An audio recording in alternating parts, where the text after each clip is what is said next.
You're in a meeting. Your boss says, "I need everyone to work harder." She sends a memo. She installs tracking software. She threatens bonuses. People comply, but they resent it. They do the minimum. And the moment she's not looking, they slack off. Sound familiar? Now imagine a different leader. She doesn't demand. She doesn't threaten. She shows up early, works with focus, treats people with respect. And somehow, without a word, the team follows. That's not magic. That's strategy. And a man who lived 2,500 years ago understood it better than most CEOs today. You see, the first leader used force, rules, surveillance, carrots and sticks. It works in the short term, but it breeds dependency and resentment. The second leader used something more powerful, presence. She became a gravitational center. People orbited her not because they had to, but because they wanted to. Think about your own experience. When have you felt most motivated? Was it when someone micromanaged you, or when you felt trusted and inspired? The answer is obvious. Yet most organizations still operate on the assumption that people are lazy and need to be controlled. Confucius would call that a failure of leadership. He'd say, if your people are not inspired, look in the mirror. Because the leader sets the tone. The leader's character is the culture. And culture eats strategy for breakfast, but only if that culture is built on virtue, not fear. This is Confucius, Kongzi, the philosopher who shaped East Asian civilization. He lived in a time of chaos, war, and corrupt rulers. His answer? Not more laws, not more punishment. Better people. He believed that the quality of a society depends on the character of its leaders. And that character starts with virtue. Today, we're diving into Book 2 of the Analects, Good Government. But don't let the name fool you. This isn't just about politics. It's about how to lead your life, your team, your family, without force. Confucius was not a king or a general. He was a teacher. He wandered from state to state, offering advice to rulers who often ignored him. Yet his ideas endured, while those rulers' names are forgotten. Why? Because he understood a universal truth: power based on position is fragile. Power based on character is unshakable. In the Analects, he doesn't give a checklist of policies. He gives a mirror. He asks, what kind of person are you? Are you trustworthy? Are you respectful? Do you learn from your mistakes? These questions are as relevant today as they were 2,500 years ago. Because whether you're leading a company, a classroom, or a family, the fundamental challenge is the same: how do you get people to willingly follow? Confucius's answer is radical in its simplicity: become the kind of person worth following. That's the art of governing without force. Confucius said. Translation: he who governs by virtue is like the North Star, it remains in place, and all the stars revolve around it. That's the core. Leadership isn't about moving. It's about being still, and being worthy of being orbited. Let that image sink in. The North Star doesn't chase anyone. It doesn't negotiate. It doesn't compromise its position. It simply is. And because it is reliable, constant, and true, everything else in the sky orients around it. That's the kind of leader Confucius envisions, someone so grounded in virtue that others naturally gravitate toward them. Notice what he doesn't say. He doesn't say, governed by laws, governed by force, or governed by popularity. He says governed by virtue. Virtue here is not just moral goodness. It's a kind of magnetic integrity. It's the quality that makes people trust you, respect you, and want to emulate you. Think about the most influential person in your life. Was it the one with the most authority, or the one with the most integrity? Confucius would argue that integrity is the only real authority. Everything else is just a title. Let's unpack this image, the North Star. It doesn't chase the other stars. It doesn't shout, "Look at me." It simply stays fixed. And because it's reliable, everything else moves around it. That's governance by virtue. Confucius contrasts this with governance by force. Lead them with policies, restrain them with punishments, and the people will avoid punishment but have no shame. Lead them with virtue, restrain them with ritual, and they will have shame and also correct themselves. Here's the strategic insight: punishment controls behavior, but it doesn't change hearts. Virtue inspires loyalty. When you lead with integrity, people follow because they want to, not because they have to.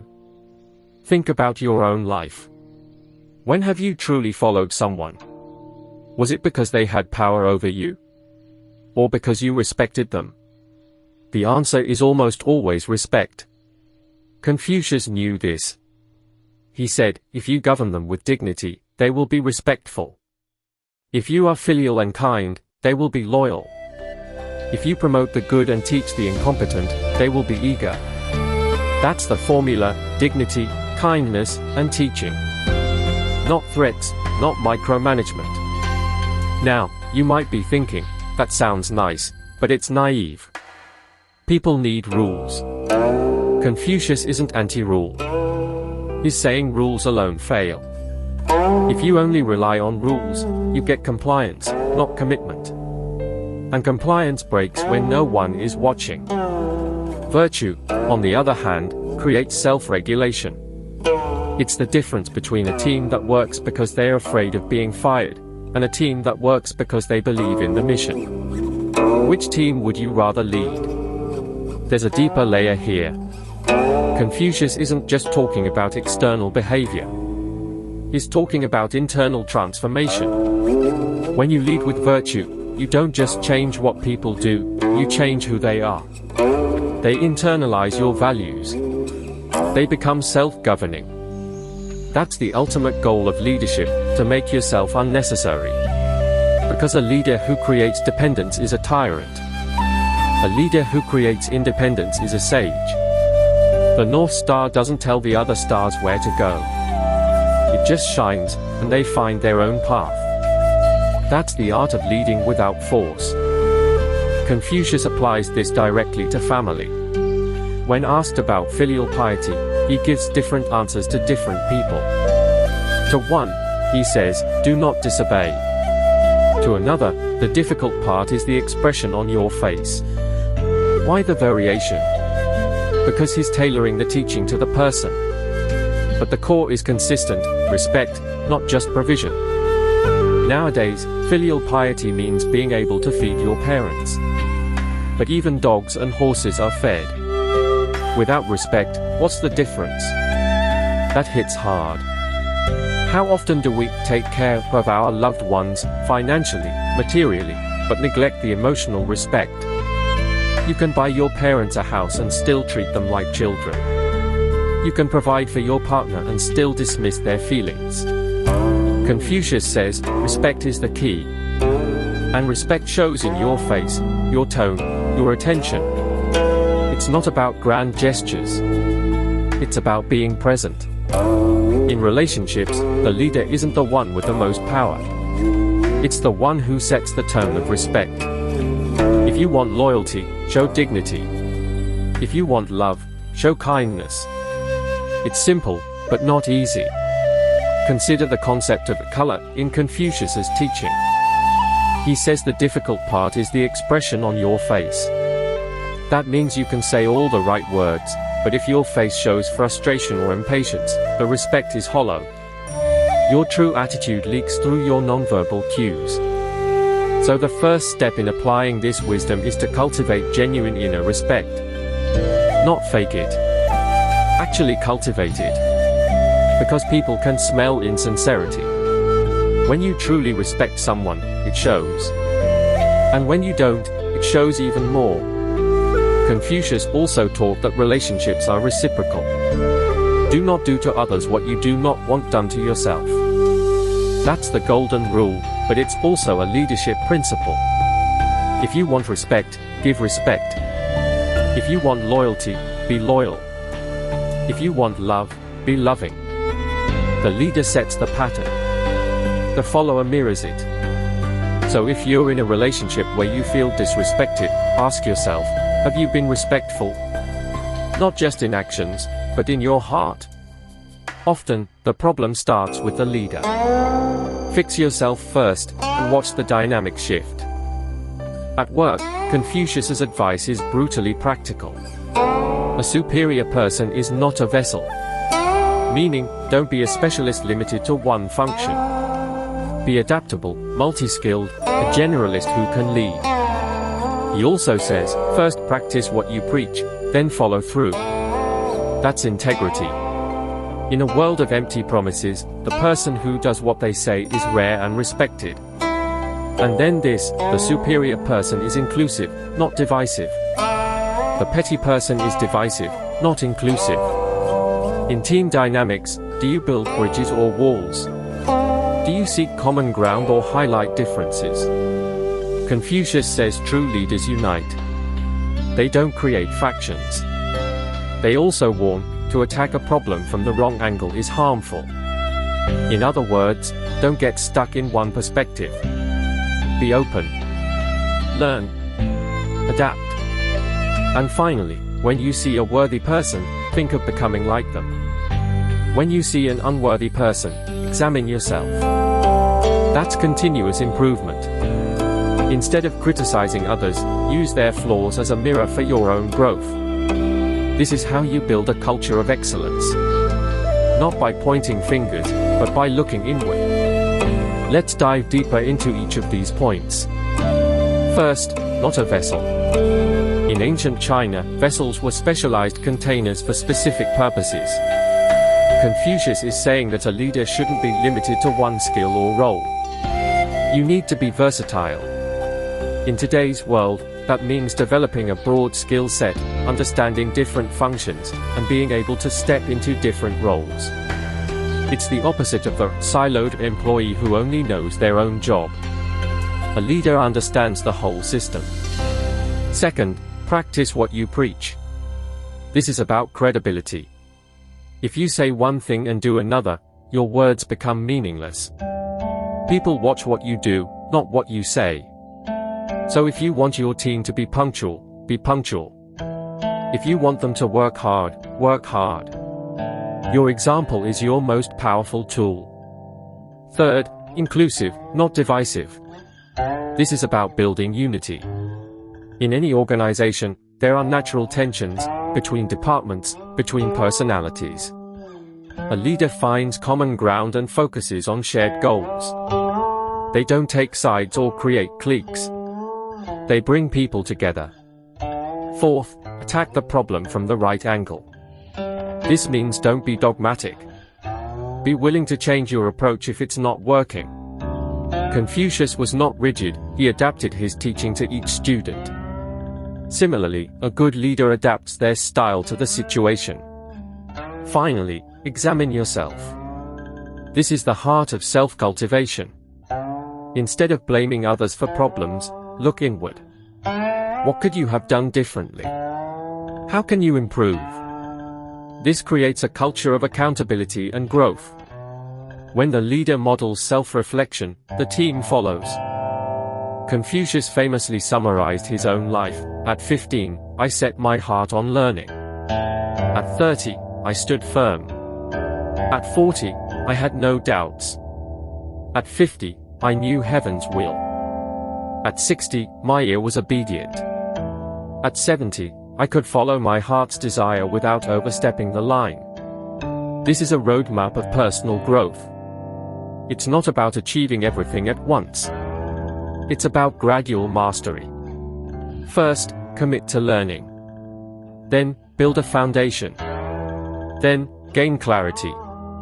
Then, understand your purpose. Then, develop the ability to hear criticism without defensiveness. Finally, reach a state where your instincts align with what's right. That's freedom within discipline. The key is self-cultivation. Learning without thought is useless. Thought without learning is dangerous. You need both. Action and reflection. Experience and study. And to know what you know and what you don't know, that is wisdom. Humility is the beginning of knowledge. So ask yourself, where are you on this path? Are you still learning? Are you standing firm? Or are you stuck? The only way forward is to keep growing. Let's break down each stage. At 15, Confucius set his heart on learning. That means he made a conscious decision to prioritize growth. In our lives, we often stop learning after formal education. But true leaders are lifelong learners. They read, they ask questions, they seek feedback. At 30, he stood firm. This means he had developed principles and a stable character. He wasn't easily swayed by every new trend or opinion. He had a foundation. At 40, he had no doubts. This doesn't mean he knew everything. It means he had clarity about his values and direction. He was no longer confused about what mattered. At 50, he knew heaven's will. This is about understanding your purpose and the bigger picture. It's a sense of calling. At 60, his ear was obedient. This means he could listen without defensiveness. He could receive criticism and learn from it. That's a rare skill. At 70, he could follow his heart without overstepping. This is the ultimate integration. Your desires align with what is good. You don't have to fight yourself anymore. That's true freedom.